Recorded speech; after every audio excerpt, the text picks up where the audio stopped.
Good morning, everyone. We're happy you're here. Thanks for joining us. I'd like to introduce Roberto Cortes. He is a staff chaplain at Advocate Aurora St. Luke's Medical Center. A few things about him to know, and Roberto, correct me if I'm saying this wrong. He was originally from Arambere, Nuevo Leon, Mexico. He immigrated in 1982 directly to Milwaukee. How lucky are we, right? Right here. He's the father and husband with 4 adult children. He did get his Master's of Divinity, Francis Seminary School of Pastoral Theology, and he's board certified by the NACC, which is the National Association of Chaplains.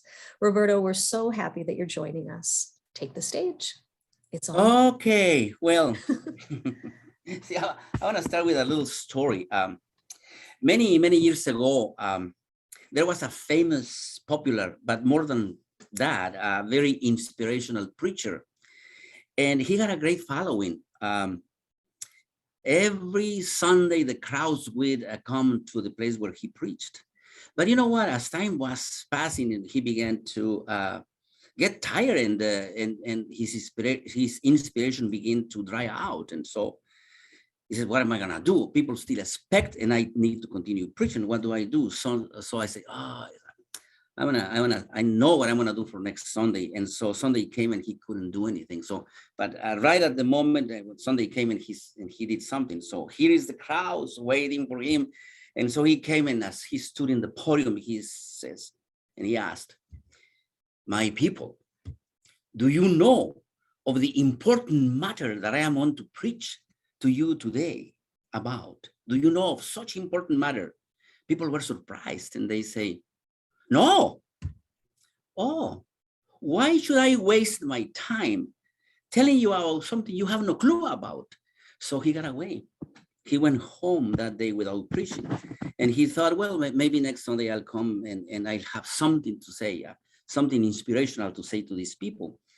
So Sunday came and nothing is coming, and nothing is coming. And so Sunday came and he has to be there. So here are the people waiting for an inspirational sermon. And so the guy, the priest, the pastor or preacher, whatever, began.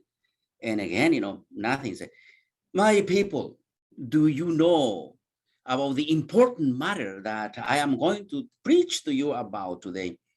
This time, people, having learned the lesson, say, "Yes." "Oh, you already know about this. Why should I waste my time then telling you about something you already know? I'll come back next Sunday and I prepare a different matter so that you expand your knowledge, Well, and here comes Monday, Tuesday, Wednesday, and nothing is coming. It's, oh, shit. Oh, my God. What? And so Sunday comes again, and here it is, and nothing. And then again, he said, "Oh, my God. Well, my people, do you know about the important subject, important matter that I'm going to talk to you about?"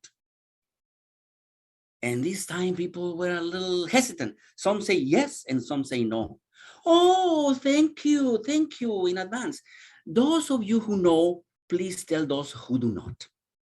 And so he got away without preaching that day, and so he went away. And so I don't know if how the title of this talk came about is as clever as that guy, but what happens is about a year ago, I think it is about a year ago, that Rachel asked me to do something on these talks, Friday talks for palliative care. And I say, "Oh, Rachel, you know what? I don't know. I don't think I responded to Rachel right away. So after I finally responded, I declined. And I said, I am going through my renewal of certification, And so she accepted that as an excuse. It was a good excuse at the time because I was really working. But guess what? I even put that off, and I had to pay a fine to ask for an extension. So I finally did it this year. So at the beginning of this year, Rachel reached out to me again and said, "Hey, Roberto, what about, you remember, I asked you, maybe you can do something on self-care, resilience, inspiration, finding inspiration, or something of the sort." And I say, "Well, can I have the latest day possible?" And so we came up with October 2nd. And so here we are, October 22nd.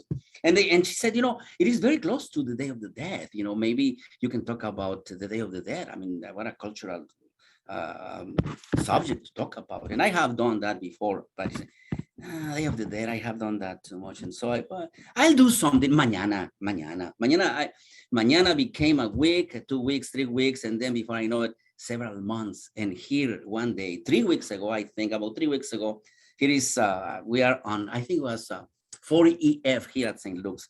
And I was charting and he comes, Dr. Mobazelak. Oh, Martin, my friend. Roberto, oh, my friend, you gotta come up with a title. I mean, it's coming. He said, I said, man, I just want to chicken out. I really just want to chicken out.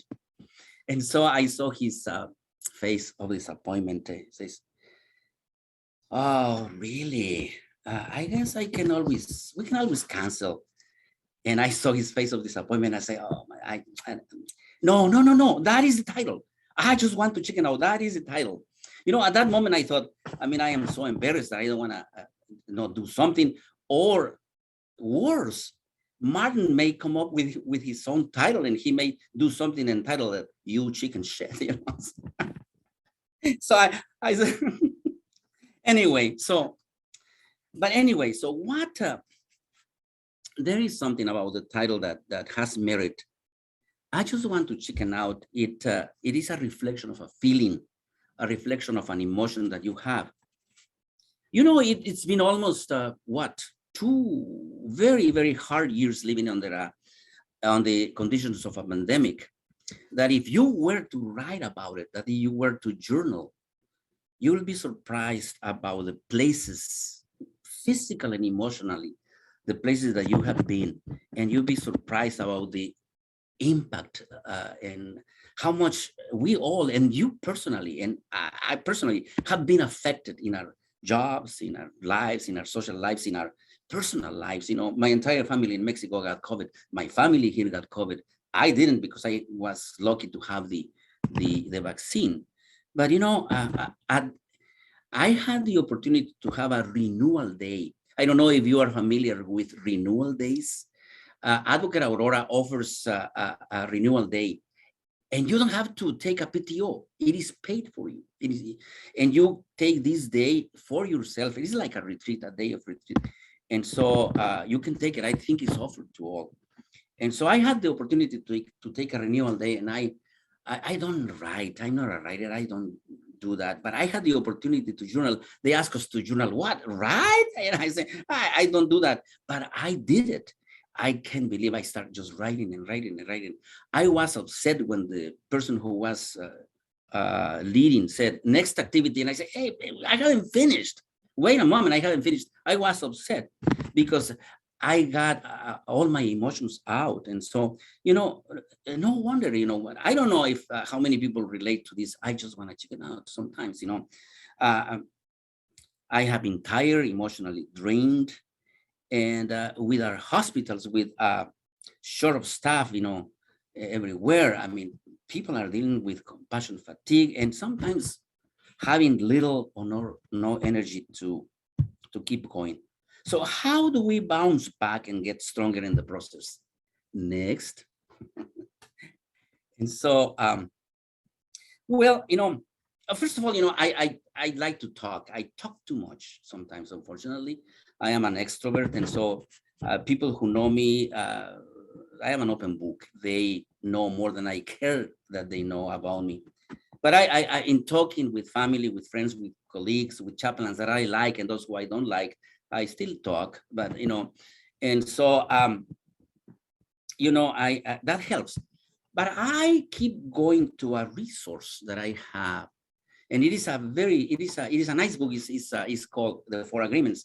I don't know how many of you have the opportunity to read that. It is a wonderful book. It helped me I am the biggest sinner. I violate all of the agreements all the time, but I just keep reminding myself of the agreements.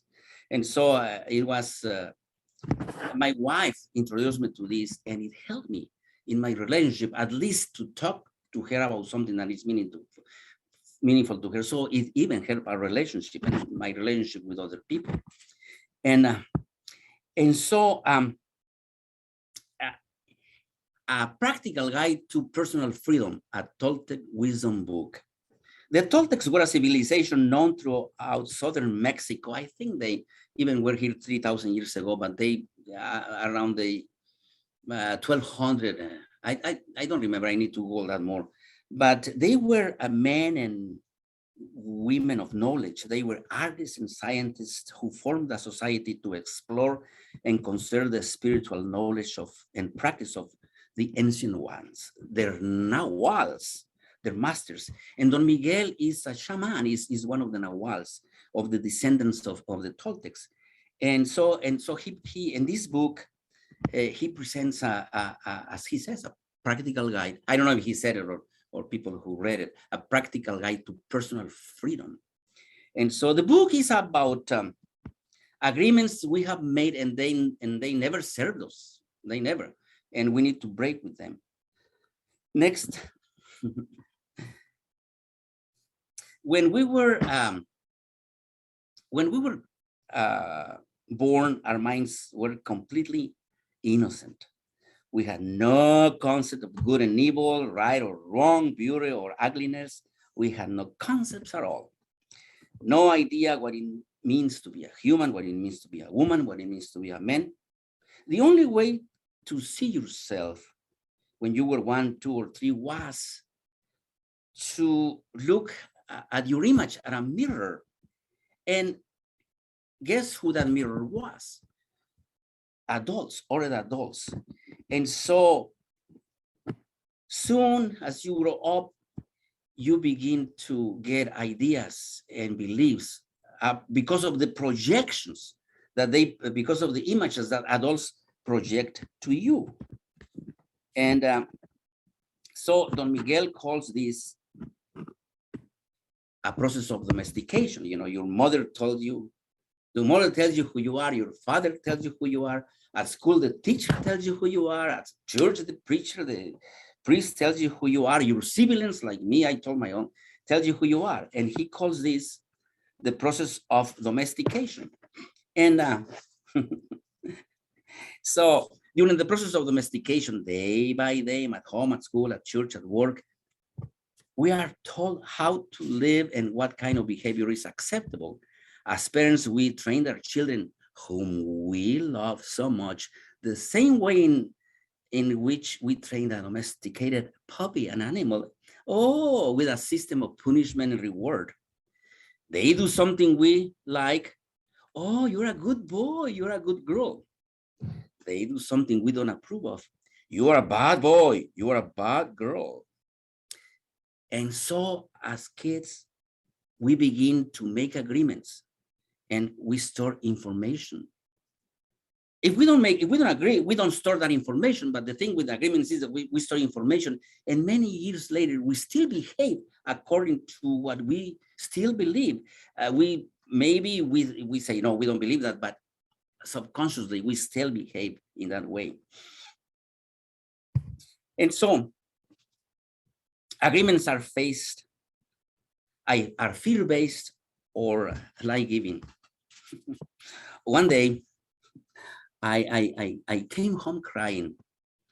I don't know how I made it to this house, but I was playing with the son of the richest family in town. I was there, and something happened. I don't remember. Something happened, but this boy ended up with a bloody nose. And so I remember the nanny came and said, oh, mijito, what happened, to the little kid, bloody nose. And then he said to me, hey, you Prieto, a little brownie. He called me brownie, Prieto, which means brownie, Prieto. He said, ¿qué estás haciendo aquí? What are you doing here? This is not a place for you. This is not your place. You don't belong in here. And I was so scared. So I ran home and I went and my mother, the oldest of 14, 2 died, but the oldest of 12. So my mother always had kids at home. So when I got home, my mother did not take care of me immediately. So my father was there, and my father trying to console me. Oh, mijo, son, don't worry. Yeah, we don't belong in there. Why did you go there? We don't belong in there. we have children here who are more like us. So you can stay here around in our, where we live, we have kids who look more like us. So my father agreed with that too. I mean, he probably heard that. I mean, learn your place. And he told me probably enough times, and I heard this enough times from other adults, that even at my old age, I still, feel intimidated sometimes at places that I thought were too elegant, or with men that I saw that had a certain stature, like so, and the point is that we keep agreements that are life affirming, and we get rid of those that are fear-based, self-limiting, and so on. Breaking with all agreements. Okay. We have made many agreements. We have made agreements with our parents, with other adults, with God, and with ourselves. The most important agreements are the ones that we make with ourselves. How do we make with all agreements? Well, as I said, those agreements that are life-giving, like you're good, you're intelligent, yeah, you're a chaplain, a chaplain, you contribute, your contribution is just as good as Dr. Basel's contribution. Your contribution is just as good as the intensivist, as the cardiologist. It's just at a different level. And man, that is a process for me, because yes, chaplains equals dead, that's where I'm coming from, like that when I came here, chaplains, so you call the chaplains at the end, like, and then, well, palliative care, you call them before you call the chaplains, so, but, so, sometimes we make these agreements and it's unconscious. And so, but the point is, to break with those agreements, and one by one, those that are limiting beliefs, I mean, why do I believe that? Just because I am a chaplain, you are just the chaplain, that my contribution is less. That makes me, anger me even just to myself to believe that. And it may hurt me, because if I really believe it, and it is really based on fear. So we get rid of those agreements. And so, analyzing your agreements. So, are you aware of the agreements that govern your own life? Are you aware of all the distorted images you have about yourself? What are the images others project onto you as a child? What did you agree to believe about yourself? Consider the agreements that tell you what you can and cannot do, what you can be and cannot be. Which of these agreements are based in truth, lift you up and give you joy? Which of these agreements are based in lies and bring you down? Chaplains equals dead. And so, as you break with all agreements, you make new ones. And in the book, The 4 Agreements, Don Miguel offers us a powerful code of conduct. And he claims that it can transform our lives if we practice them, if we master them. It can transform our lives to a new experience of freedom, true happiness, and love. How does that sound for a promise, eh? Okay. So here are the agreements.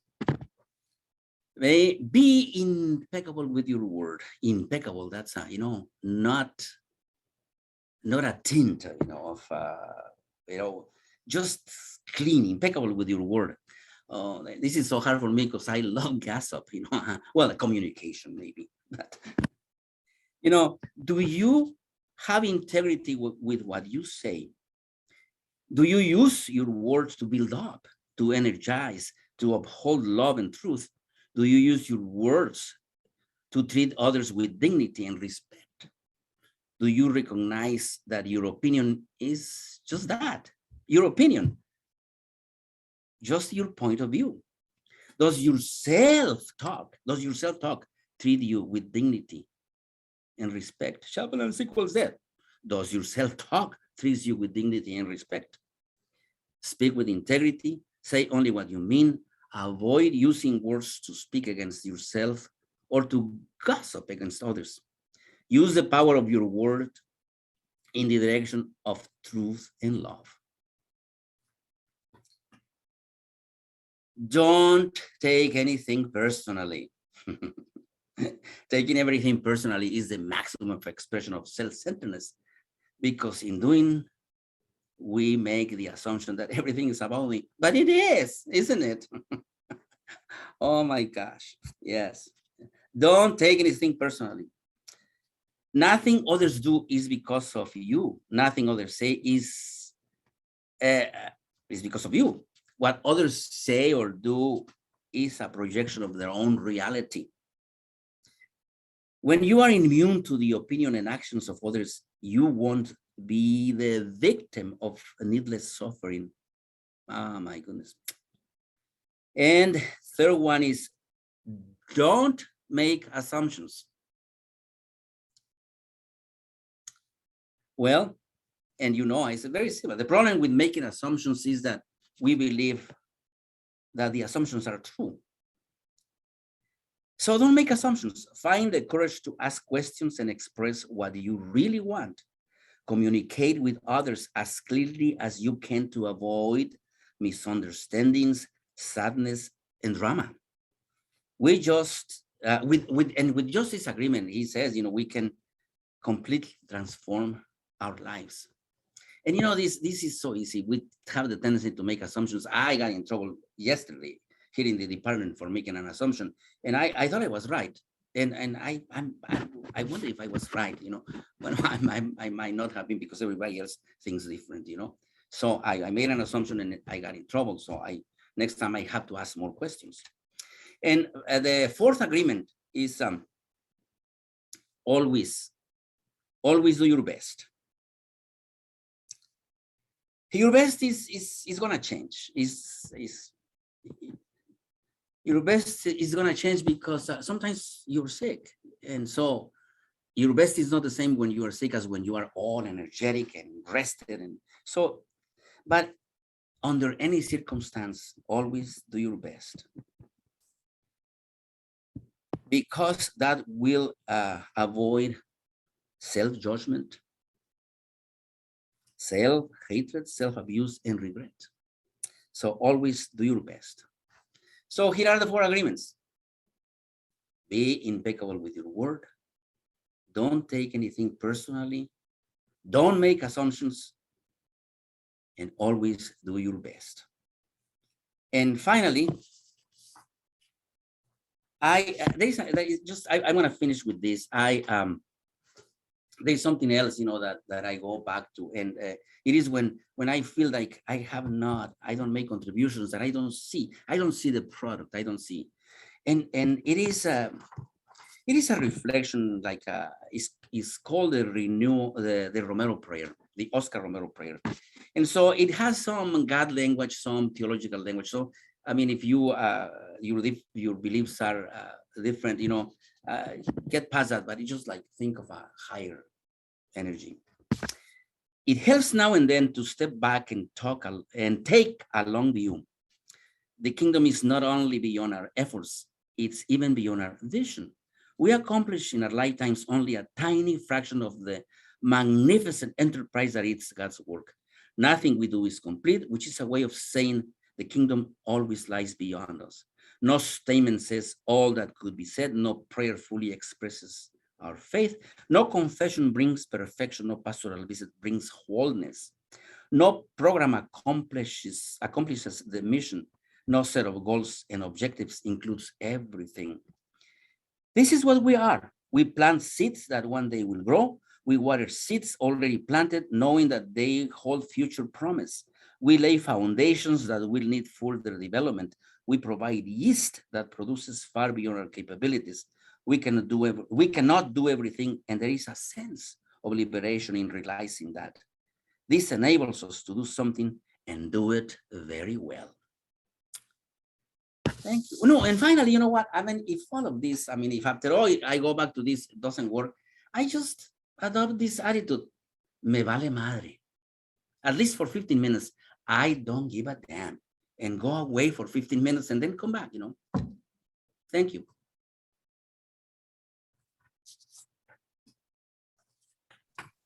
Thank you, Roberto. That was great.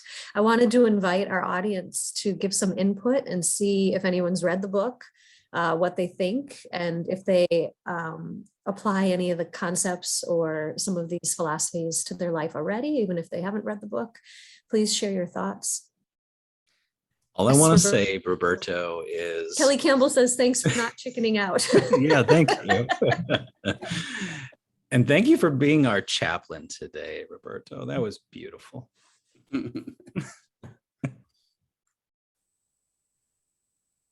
This is Sandy. I did read the book a long time ago. I was just telling the girls here, I think it was one of the first ones ever on Oprah's favorite book list or something. I've completely forgotten about it over these years, and it's a really good reminder, Roberto. That was awesome. Thank you so much. You're welcome. Hi, Roberto. It's Go ahead. Chandra. Hey, Chandra. I logged in not knowing what today would be about, and when I started listening, you know, I've already gotten kind of busy with work, and so I tried to turn the volume down like really low so that I could decide when I wanted to turn it back up. And it was funny because I just had to keep turning it all the way back up, because every time I turned it down, you kept saying the next really good thing and then the next really good thing. And when you were talking about like the not taking things personally, that helped me.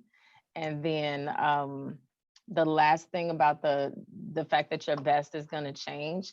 I don't know if this would help anybody, and I've been thinking I should take it down, but I think I'm going to leave it up now.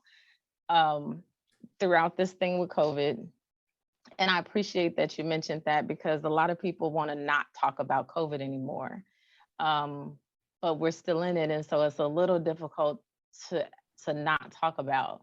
And so I was feeling really, really down at some point. You mentioned compassion fatigue, and I wrote some notes one day just to kind of get the emotions out.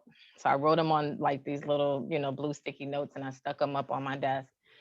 And I wrote on one that I've gotten really good at impersonating myself, that I've become an imposter in my own life, and that I'm not even a whole person, but that I play one on TV.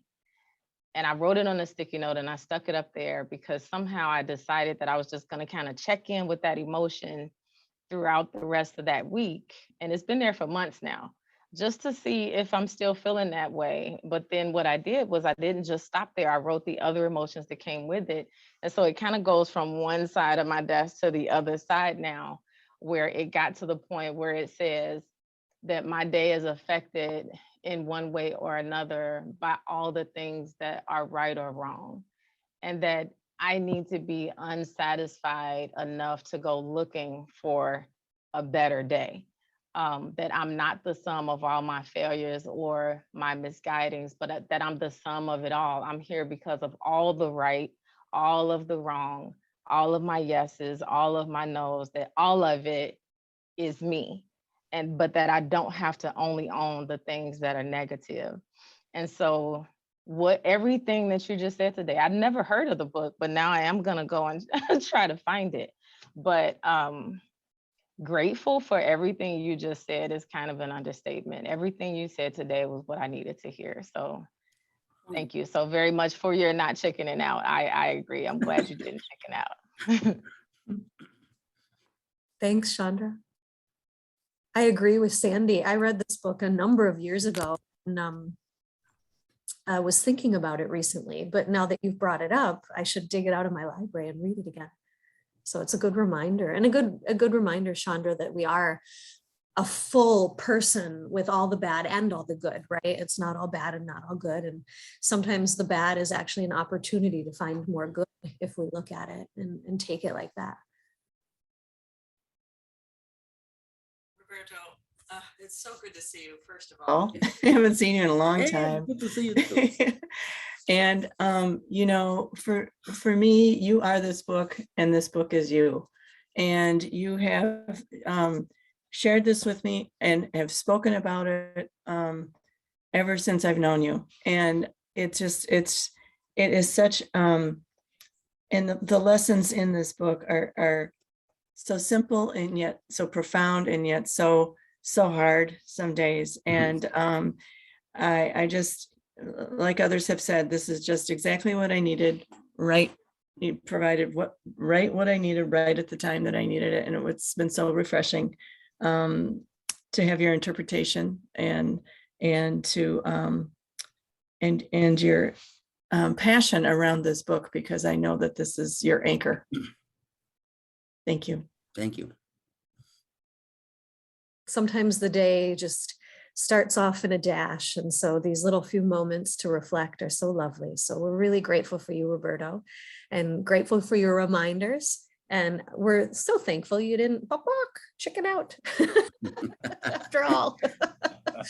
But it is okay, like you said in your story, sometimes to kind of pass it off to the next week if you need to figure things out, right? So, but I appreciate your encouragement and your reminder to re-examine our inner motivations and really take care of ourselves.